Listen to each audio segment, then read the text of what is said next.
오늘은 성경 153 올람 7번째 주제의 말씀입니다. 노아 이후,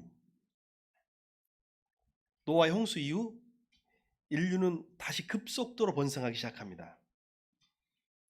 그런데 다시 죄를 반복합니다. 오늘 말씀 굉장히 중요한 말씀이에요. 왜냐하면 성경 창세기를 크게 두 부분으로 나눌 수가 있거든요. 하나는 1장부터 11장까지예요. 그리고 12장부터 마지막까지. 좀 엄밀히 말하면 창세기 1장부터 11장 27절까지예요. 그리고 그 다음부터 데라와 아브람이 시작하거든요. 그리고 아브람부터 그 다음 역사입니다. 어떤 차이가 있냐면 1장부터 11장까지 이 바벨탑 사건까지가 우리는 원역사라고 합니다. 성경의 원역사.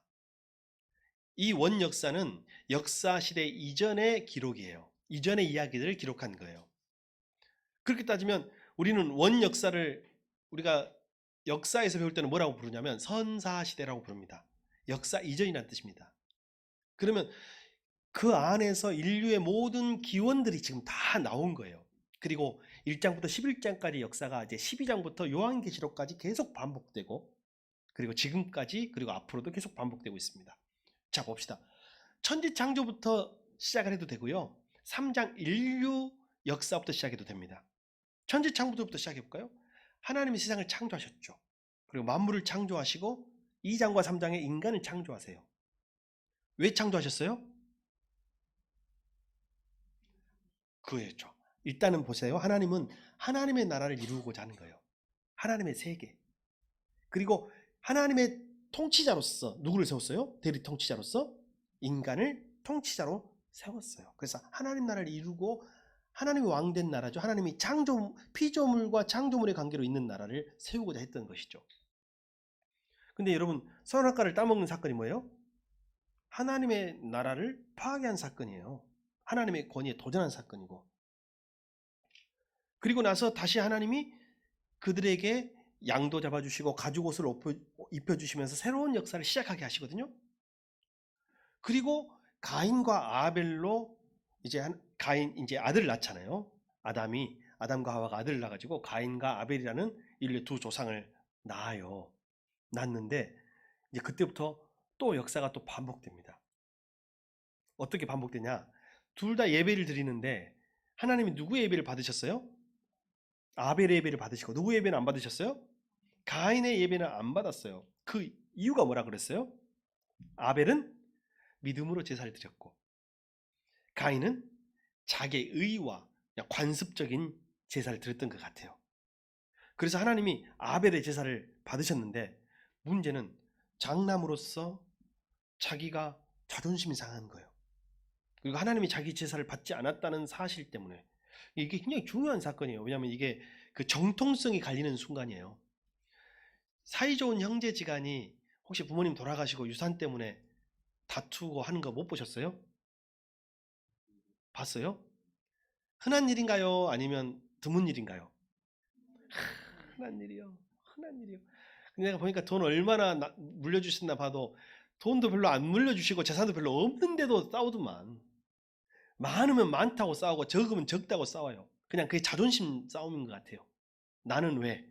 옛날에는 형님이 다 몰빵해서 형님한테 다 줬잖아요. 큰아들한테. 근데 요즘에는 법적으로 n분의 1이라면서요. 그걸 딸들도 다 알아. 나도 내 몫이 있다 해서 이제 시집가고 70 넘은 큰 누나도 나와 이제 등장해가지고 서로 양보가 없어요. 양보가 없는 거예요. 아마 이런 정통성과 자존심 싸움이 있지 않았을까라고 저는 개인적으로 생각을 해봅니다. 문제는 자기 동생을 죽입니다. 이게 인류의 최초의 살인인데, 이것이 인류의 최초의 죽음이 기록된 장소입니다. 자, 여기서 중요한 게 있어요. 하나님 그걸 보고 있었을까요? 안 보고 있었을까요? 보고 있었죠. 하나님 보고 있어가지고요. 여기서 이제 하나님 결단을 내려요. 하나님이 아벨의 죽음을 헛되지 않기 위해서 다른 아들, 다시 말하면 아담과 하와가 또 아들을 하나 낳게 해서 아벨의 계보를 잇게 만들어요. 그 아들 이름이 뭐예요? 셋이에요. 그러면 이제부터 인류 역사는요, 두 족보의 싸움입니다. 셋의 족보와 셋의 가문과 가인의 가문. 그러면 이 나라가 추구하는 바가 달라요. 셋의 나라는 어떤 나라를 세우고 어떤 나라를 추구하는 사람들이에요? 하나님 나라를 세우고 하나님 나라를 추구하는 사람들이에요. 그러면 가인의 후손들은요? 자기 나라를 세우는 거예요. 나중에 네피림이란 말이 나오잖아요. 자기 나라를 세운 사람들의 끝판왕들이에요. 그래서 세상에는 이 두 사람들이 계속해서 자기 나라, 서로 하나님 나라를 세우냐 세상에 자기 나라를 세우냐 세상 나라를 세우냐의 싸움이 연속되는 과정에서 노아 때가 됐을 때는 누가 이겨요? 수적으로 세상 나라를 세우는 사람들이 이기는 거예요. 그래서 하나님이 그것을 역사를 다시 기록하기 위해서 홍수 심판을 내린 거예요. 그리고 노아의 후손으로 다시 하나님의 나라에 사람들을 세우고자 했으나 이제 오늘 본문입니다. 11장에 이르러서는 다시 누가 득세를 해요? 세상 나라를 세운 가인의 후손들이 득세를 하기 시작했다라고 관점에서 오늘 본문을 시작해야 합니다. 자, 여기서 우리 한번 생각해 봅시다. 인간은 높이에 대한 갈망이 있습니다. 높이 올라가고 싶어요. 그래서 더 높아지려고 합니다. 더 많이 가지려고 하고요. 명예도 얻으려고 하고 권력도 얻으려고 합니다. 누구나 이런 갈망이 있습니다. 근데 이런 욕망이요, 건축물에도 나타납니다. 인간은 옛날부터 권력이 있고 뭔가를 좀 평안하고 그러면 높이 뭔가를 쌓으려고 해요. 여러분 아시죠? 마천루의 저주라고 들어보셨나요? 이게 경제학 용어입니다. 가설이요, 가설. 가설이 아니라 어떤 이론인데 어느 나라에 세계에서 제일 높은 건물 마천루가 세워지면 그 나라에서는 주식을 빼야 된다 라는 경제 이론이에요. 물론 맞을 때도 있고 틀릴 때도 있지만 상당히 많이 맞아요, 역사적으로. 자시오, 세계에서 가장 높은 빌딩을 세우기 시작한 그 나라가 어느 나라가 딱 세웠다면 그 나라에서 뭘 빼라고요? 참고하시기 바랍니다. 이유가 뭘까요? 왜 그럴까요? 여러 가지 이유가 있지만 첫 번째로는 뭐 시간과 비용의 문제가 있다고 해요. 여러분 아시죠? 보통 마천루 하면 50층 이상의 건물이라고 하는데 요즘에 세계에서 제일 높은 건물 지으려면 몇 층으로 지어야 돼요? 어디가 있나요? 혹시 잘 아세요? 요즘에 계속 두바이가 있답니다. 자, 두바이에서 주식을 빼야 되겠습니다. 자, 보세요. 왜 그러냐면 세상에서 가장 높은 마천루를 지으려면 시간이 얼마나 걸릴까요? 몇 달 걸릴까요? 몇 년 걸릴까요? 몇 년도 아니에요. 몇십 년 걸립니다. 그건 장기 프로젝트예요. 또 보통 권력자들과 독재자들이요, 자기 임기 동안에 그것을 짓는 거예요. 그래서 항상 독재자들은요, 큰 토목 건축 사업을 합니다. 자기 임기 동안에 뭔가를 해야 되니까 대부분. 그래서 또 연임도 하고 그래서 명분을 쌓아가는 것이죠. 자, 몇십 년이 걸려요. 왜 근데 경제 이론에 속하냐면 여러분 보통 우리 자본주의 세계에서는 불안과 호황이 계속 반복되는 거잖아요. 여러분 호황기일 때는 뭐예요? 금리가 싸지면서 돈을 막 빌려주면서 일하라고 하고 사업자금도 대주고 주택자금도 대주고. 여러분 우리나라 이 주택 있잖아요, 부동산 정권 탓할 일이 없어요. 물론 정권은 일부 잘못이 있을 수 있겠으나 미국의 경제 사정에 따라서 세계 금리가 결정이 돼요. 그러면 미국이 이 집값을 다시 말하면 결정하는데 한국 집값도 결정하는 거예요. 금리를 미국에서 내리면 우리도 내리잖아요. 그러면 사람들이 돈을 빌리면서 집값이 올라가는 거예요. 미국이 금리를 올리면 우리도 올리면서 사람들이 집을 못 사는 거죠. 이게 조정기가 오는 거죠. 다시 말하면 그러니까 괜히 우리끼리 뭐 정권 탓할 것이 아니라 지혜롭게 상황에 대처함이 필요할 것 같아요. 물론 여기서 정권의 방향이 일부는 적용을 할 수 있겠습니다만. 자, 그러면 보통 호황과 불황의 사이클이 있어요. 짧은 사이클은 10년, 긴 사이클은 20년이라고 합니다. 그러면 적어도 불황이 몇 년에 한 번씩 온다? 10년에 한 번씩 온다. 그럼 20년에 한 번은 대공황이 온다. 공황이 온다. 공황. 굉장히 큰 불황이 오는 거예요. 20년에 한 번은. 근데 만약에 여러분이 큰 빌딩을 짓는다고 하면 이건 국가 재산이 엄청나게 들어가는 거잖아요. 국가 재산에서 나라를 이 마천루를 지으려고 한다면 금리가 쌀 때 짓겠어요? 비쌀 때 짓겠어요? 그렇죠. 금리가 싸서 돈을 막 빌릴 수 있을 때, 펑펑 쓸 수 있을 때 그때 시작한단 말이죠. 그럼 계속 짓다 보면 한 10년 후에 불황이 와요, 안 와요? 불황이 오겠죠. 그럼 금리가 올라가겠죠. 그러면 국가가 쪼달릴까요? 안 쪼달릴까요? 네, 쪼달립니다. 우리끼리 하는 말이면 쪼달리기 시작합니다. 그러면서 무슨 문제가 생기냐면 국가가 지금까지 거기에 맞물려 있는 돈들 있잖아요. 그리고 하청업체들 엄청나게 막 전기, 뭐 토목, 뭐 도배 장판부터 시작해서 타일 어마어마한 사람들이 거기 들어가 있는데 그 사람들이 다 부도가 나는 거예요. 쉽게 말하면. 그래서 그것이 파급 효과가 커져가지고 뭐 이제 부도가 난다라는 그런 설이 마천루의 저주라는 것이고요. 또 하나는 또 아까 경제가 돼가지고 짓는 것은 그러나 괜찮은데 조금 수준이 안 된 사람들이 허영심과 과시욕으로 그런 빌딩을 짓기도 하겠죠. 독재국가나 좀 못 사는 나라에서. 어디예요? 국민은 죽고 있는데 굉장히 높은 빌딩을 수도에 세운 나라가 있어요. 우리 북한에 있어요. 북한에. 뭐 류경 호텔인가 류경 빌딩이가 엄청나게 높잖아요. 네. 그거 다 쓰지도 못해요. 엘리베이터가 매달 안 다녀가지고. 근데 왜 그런 것들을 짓느냐? 과시욕이죠. 어찌 보면 핵폭탄도 그런 거일 수도 있겠습니다. 그래서 이 마천루의 저주라는 말이 있는데 이 마천루의 저주가 어디서부터 나타난 것이냐? 제가 보니까 성경에서부터 나타났네요. 이 당시에 마천루는 아마 바벨탑이었을 것 같습니다. 이들의 자기 힘의 절정기에 힘을 굉장히 가지게 되었을 때, 야, 우리 뭐 하나 이루어 보자. 우리나라 한번 세워보자. 우리가 세상에서 제일 잘 사는 나라, 제일 힘 있는 나라, 제일 권력 있는 나라, 모든 나라 사람들이 다 우리를 울어볼 수 있는 그런 나라를 한번 세워보자 해서 지은 것이 바벨탑 아니겠습니까? 그래서 오늘 이 바벨탑의 높이는 허영의 높이였다고도 할 수가 있겠습니다. 자, 그러면 한번 봅시다. 바벨탑 사건 우리가 다 아니까. 바벨탑을 지을 때 인류는 어떤 마음과 어떤 계획으로 지었을까요? 바벨탑 사건이 있기 전까지는요. 바벨탑의 심판과 저주가 있기 전까지는 인류는 언어가 하나였대요. 얼마나 편했을까요? 안 그래요? 영어 배울 필요가 없고 일본어, 중국어 배울 필요가 없어요. 그냥 어디에 가나 말이 다 통해요. 그때가 그랬습니까 혹시? 네, 저는 좀 그립기도 합니다. 쓸데없는 외국어 공부하느라고 얼마나 되도 않는 공부를 했습니까? 네, 그러나 이제 우리가 지금 여기서 굉장히 중요한 사건에 직면해 있다는 것이죠. 그런데 그때 언어가 이제 섞이기 시작하죠. 또 하나가 있어요.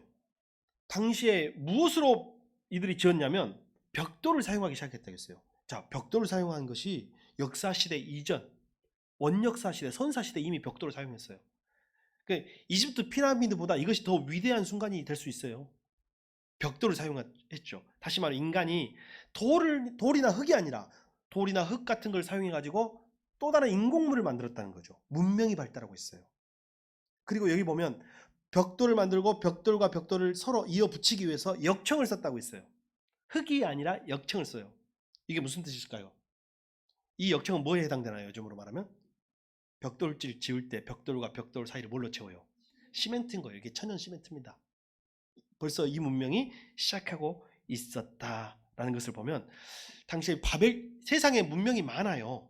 바벨탑 문명인데 지금도 여러분 뭐 옛날 4대 문명 이런 거 들어보셨어요? 네, 그거 요즘 안 배웁니다. 학교에서. 그거 중국이 만든 거예요. 중국이 황하 문명이 세계 문명에 속한다는 것을 만들기 위해서 중국 학자가 만들었는데 일본이 차용해가지고 한중일 세 나라만 배우는 거예요. 다른 나라는 4대 문명 이런 거 없답니다. 잊어버리십시오. 그러나 우리 여기서 이제 중요한 거 한 가지를 알 필요는 있습니다. 여러분, 우리 인간의 문명 어떻게 해야 될까요? 자, 여기서 그들의 계획을 봅시다. 첫 번째로 그들은 도시를 짓자, 도시를 만들자라는 생각을 했어요. 여러분, 도시가요, 처음부터 도시 아니었어요. 지금 우리나라도 시골에 가면 집성촌 있잖아요. 이씨 마을, 김씨 마을, 뭐 조씨 마을 이렇게 집성촌이 있는 것처럼 옛날엔 다 부족들이 가문별로 살았어요. 근데 여러분, 도시는 뭐예요? 김이박이 같이 사는 거예요. 한 도시에서 같은 집단 성을 이루고. 이게 도시의 시작이고 나라의 시작인 것이죠. 도시 문명이 시작하고 도시 국가가 시작하는 거예요. 그리고 또 탑을 쌓았다고 했잖아요. 이것이 바벨탑이죠. 이들이 아까 탑이나 이런 건축물을 쌓았다는 것은 뭐예요? 정치 세력화 됐다는 거예요. 힘을 하나로 모을 수 있는 이들이 정치 집단화 됐다는 것이고요. 이들의 슬로건이 있습니다. 우리의 이름을 내자예요. 이들이 한 말이에요. 여러분 원래 건설 현장에 보면 슬로건 있잖아요. 요즘 뭐라고 돼 있던가요? 안전제일.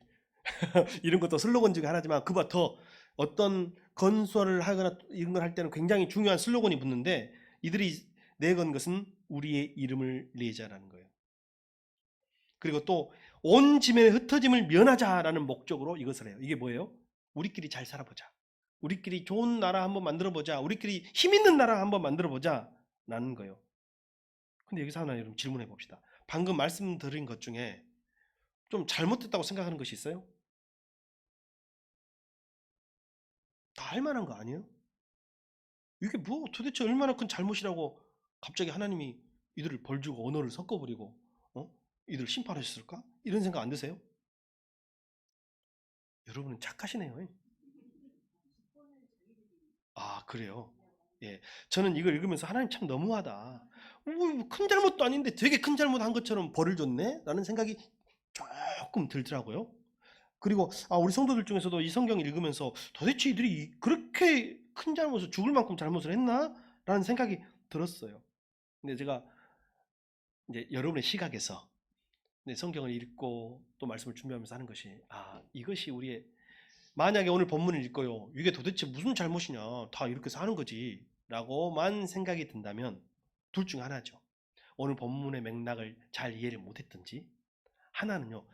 우리도 이들과 같은 죄성으로 인하여 이들과 같은 죄를 짓고 있어서 이들의 죄가 안 보이는 거예요. 여러분 뭐에 속한다? 전자인 것 같아요? 후자인 것 같아요? 예. 판단은 여러분께 맡기겠습니다.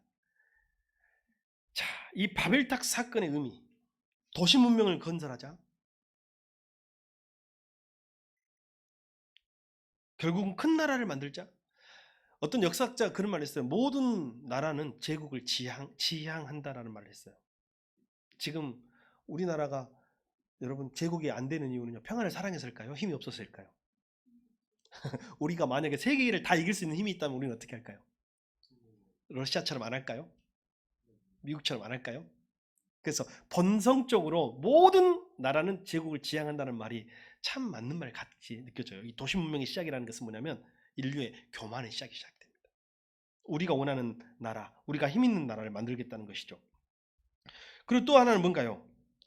우리 이름을 내자라는 말이 무슨 말이에요? 우리 스스로 우리 이름을 내자. 교만의 표현이죠. 이게 선악과를 따먹었던 아담의 마음과 같은 마음이에요. 아담이 무슨 말이에요? 눈이 밝아져 하나님처럼 된다라는 말이죠. 선악과를 따먹은 기본적인 동기, 사탄의 유혹과 아담과 하와의 기본적인 마음의 심리가 뭐였냐면 눈이 밝아져 하나님처럼 되고자 하는 마음이에요. 우리 스스로 우리의 이름을 짓자. 우리의 이름을 내자. 하나님 없이 우리가 뭔가를 한번 해보자 라는 심리가 여기에 들어가 있습니다. 온 지면에 흩어짐을 면하자라는 말 속에는 뭐냐면 여러분 이게 뭔 문제예요? 인간이 모여서 행복하게 살다는데. 근데 이것은 여러분이 지금까지 들었던 창조 섭리의 정면 위배되는 말씀이라는 사실이에요. 여러분 하나님 인간을 만드시고 그들에게 문화 명령을 내려요. 구약에는 문화 명령이고 신약은 선교 명령이에요. 그러니까 이게 하나님의 대명령이에요. 대명령. 가장 큰 명령. 문화 명령이 뭐예요? 생육하고 번성하여 땅에 충만하라. 정복하고 다스려라. 이것이 하나님의 문화 명령이에요. 이게 뭐예요? 생육하고 번성하고 땅에 충만하라는 말이 무슨 말이에요? 퍼져라는 말이에요. 안주하지 말고 머무르지 말고 퍼져서 온 세상에 하나님 나라를 세우라는 명령이 바로 문화 명령입니다. 근데 이들이 했던 말이 뭐예요? 온 지면에 흩어짐을 면하자. 내 이름을 내자라고 했다는 것은 무엇이냐면 다 좋아 보여요. 다 좋아 보여. 다 옳아 보여. 이 정도는 할 수 있어요. 근데 역사에 하나도 나오지 않는 말이 있어요. 이들의 말 속에는 하나님이라는 말이 한마디도 안 나와. 도시를 쌓는데도 하나님 없는 우리의 세상을 만들자는 것이고 바벨탑을 쌓는 것도 우리의 힘으로 하늘에까지 닿을 수 있다.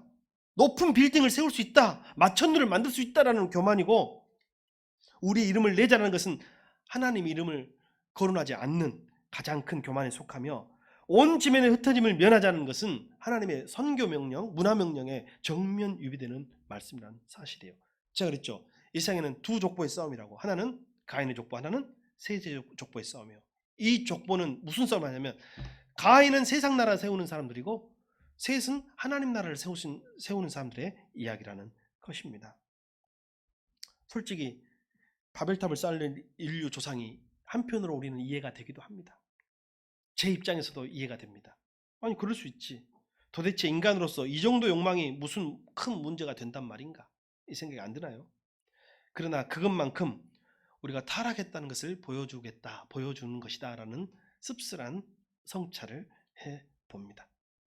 결국 바벨탑 사건은요, 하나님께 도전하고 하나님을 배제하여 더 이상 하나님의 뜻을 따르지 않고 우리끼리 인간 중심적으로 한번 잘 살아보고자 하는 인간의 악한 모습이 투영되어 있는 사건이라고 할 수가 있겠습니다.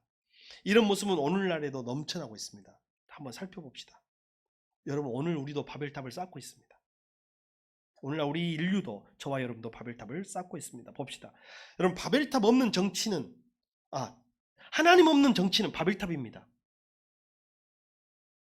하나님 없는 공산주의.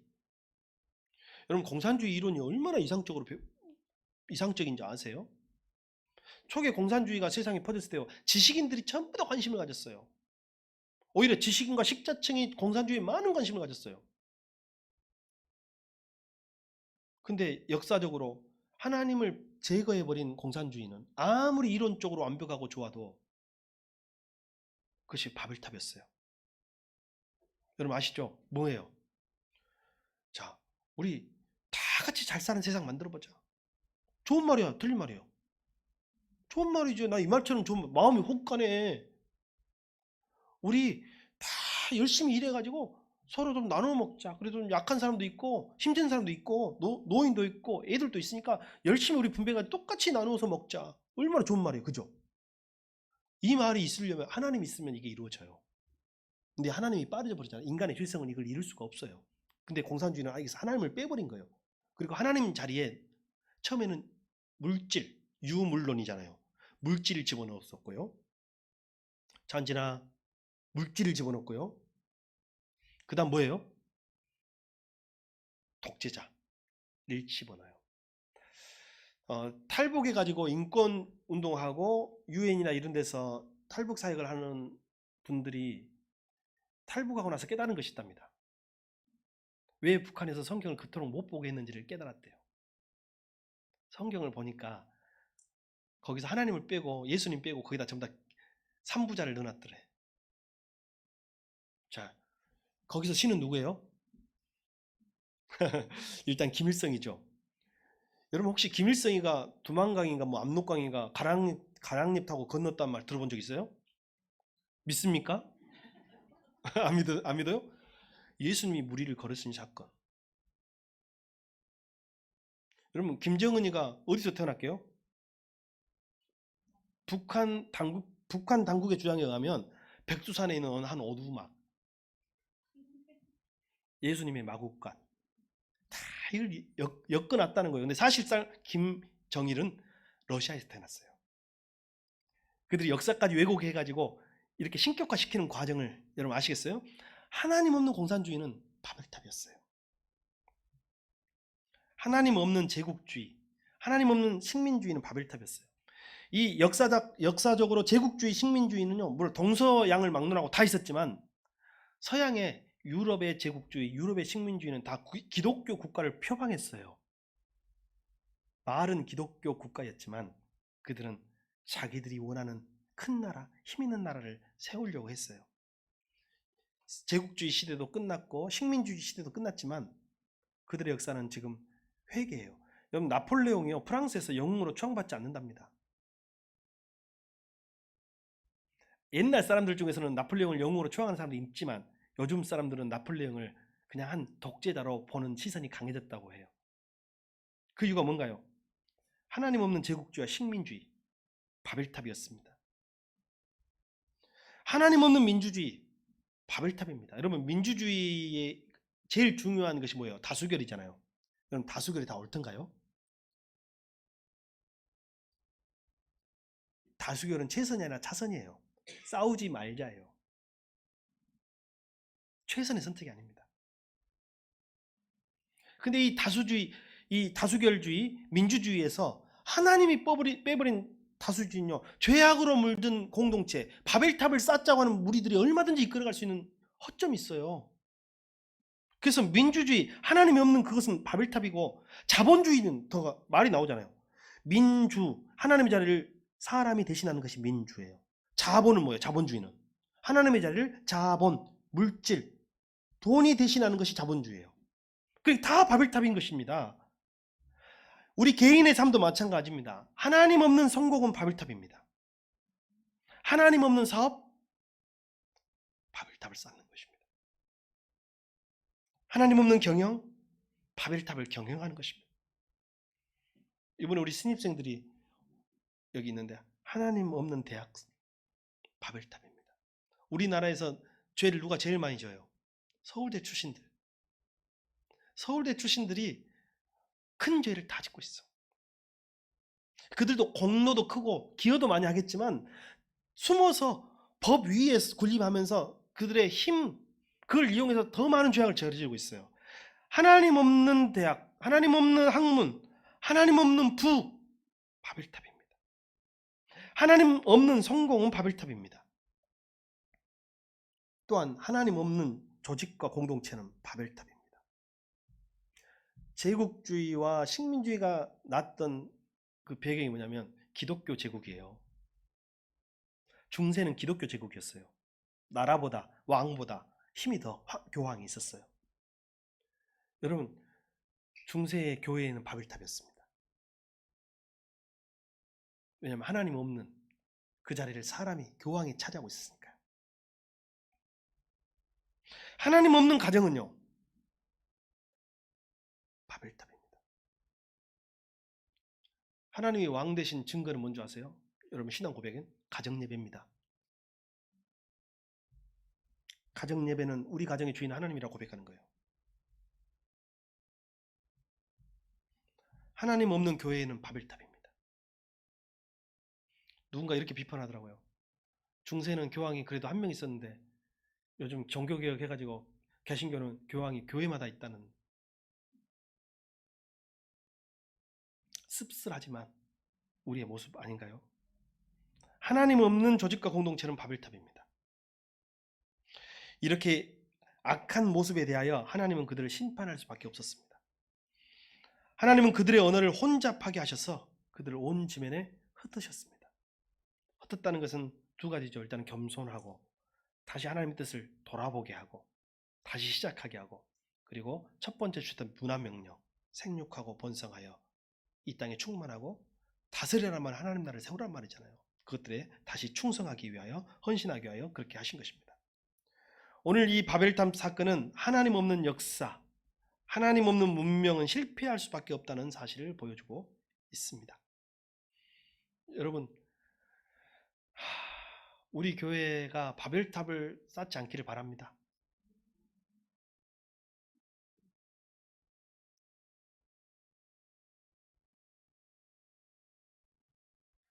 여러분의 가정이, 이 나라가, 이 민족이, 그리고 한국교회가 바벨탑을 쌓지 않기를 바랍니다.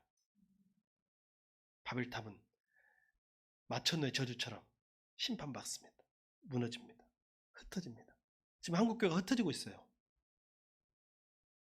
수적으로 감소하고 있어요. 그 이유가 뭐라고 생각하세요, 여러분? 하나님이 우리에게 깨달으라고 하는 거예요. 어느 교회나 어느 공동체나 어느 가정이나 마찬가지입니다. 하나님 앞에서 우리가 쌓아가는 우리의 바벨탑을 우리 스스로 무너뜨리고 하나님과 함께 하나님의 나라를 세워가는 저와 여러분이 되기를 축복합니다. 기도하겠습니다.